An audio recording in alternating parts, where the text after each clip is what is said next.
Hey everyone! Tracking when data is entered into your spreadsheets is a game changer for staying organized. While you can always type the date manually, in 2026, there are much faster ways to automate it, from simple shortcuts to powerful smart features. Today, I'm showing you the 3 best ways to insert dates and timestamps on desktop. Let's dive into your Google Sheets. Step 1. The quick keyboard shortcuts.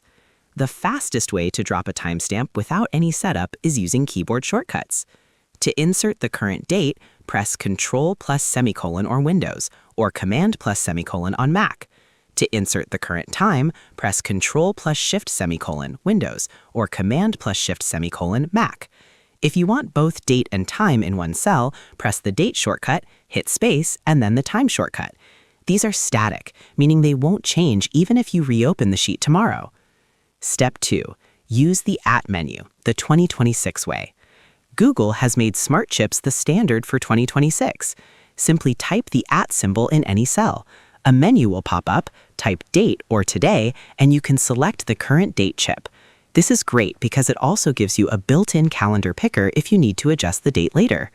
Step 3. Enable the automated date picker. If you want a calendar to pop up whenever you double-click a cell, highlight the column where you want dates to go.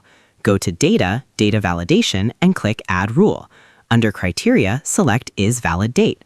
Now, whenever you double-click a cell in that column, a calendar appears for you to pick the date instantly. Step 4. The Now formula. If you want the timestamp to update every time the sheet calculates, type equals now into a cell for both date and time, or equals today for just the date. Warning: these are dynamic, so they will refresh to the current moment every time you edit the sheet. If you need a permanent record of when a row was created, use the keyboard shortcuts from Step 1 instead. Whether you need a quick shortcut or a full calendar picker, you're now a master of time in Google Sheets.